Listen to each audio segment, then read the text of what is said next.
Ketimpangan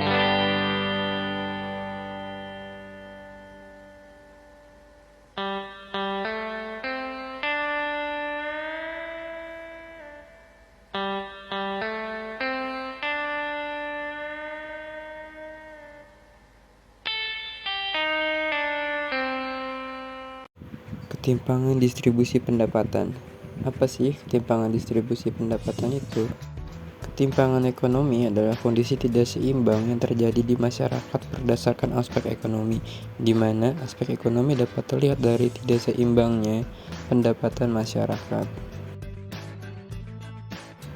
Di satu daerah bisa terdapat kelompok masyarakat yang memiliki pendapatan yang sangat tinggi, bahkan di atas rata-rata. Tapi ada juga kelompok masyarakat yang memiliki pendapatan rendah di bawah rata-rata dan tinggal di daerah yang sama.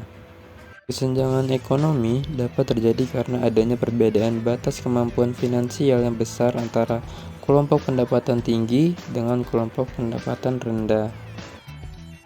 Tentu saja, ini bukan merupakan hal yang baik bagi suatu negara, sebab besarnya kesenjangan finansial antara kelompok pendapatan tinggi dengan kelompok pendapatan rendah menunjukkan masih tingginya ketimpangan ekonomi yang terjadi di negara tersebut.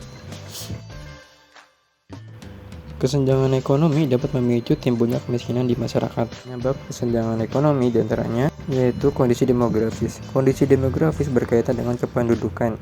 Kondisi penduduk di suatu daerah dengan daerah lainnya tentulah berbeda, baik dari segi jumlah. Kondisi penduduk yang semakin beragam antara penduduk di perkotaan dan di pedesaan tentu saja akan menghasilkan masalah yang semakin kompleks. Komposisi penduduk juga sangat menentukan kesenjangan ekonomi. Komposisi penduduk dapat dilihat dari jumlah penduduk yang berada pada usia produktif. Daerah dengan komposisi penduduk yang berada pada usia produktif lebih banyak tentu akan berbeda dengan daerah yang jumlah penduduk produktifnya lebih sedikit. Persebaran penduduk juga menjadi masalah, di mana persebaran yang tidak merata. Yang kedua itu kondisi pendidikan. Perbedaan kondisi pendidikan akan menghasilkan perbedaan kualitas sumber daya manusia. Sumber daya manusia yang berkualitas dapat menjadi salah satu modal dalam menghasilkan standar ekonomi yang tinggi bagi masyarakat. Pendapatan yang tidak merata, tingkat pendapatan atau upah di setiap daerah berbeda-beda.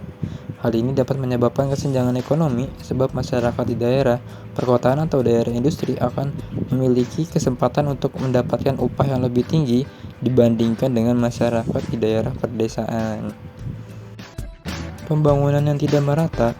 Pembangunan yang merata merupakan salah satu langkah negara untuk mengurangi kesenjangan ekonomi. Salah satu contoh bentuk pembangunan yang dilakukan pemerintah adalah pembangunan infrastruktur. Kurangnya lapangan pekerjaan. Kesejahteraan masyarakat salah satunya dipengaruhi oleh ketersediaan lapangan kerja. Sempitnya lapangan kerja akan memunculkan pengangguran di masyarakat. Dampak kesenjangan ekonomi di Indonesia. Timbulnya kesenjangan sosial, angka kriminalitas tinggi, kualitas pendidikan yang rendah, kualitas kesehatan yang menurun, longgarnya tali persatuan dan kesatuan, mengatasi kesenjangan sosial ekonomi, aplikasikan nilai-nilai Pancasila, pendidikan sebagai prioritas, memperbanyak lapangan pekerjaan, berantas KKN, korupsi, kolusi, dan nepotisme.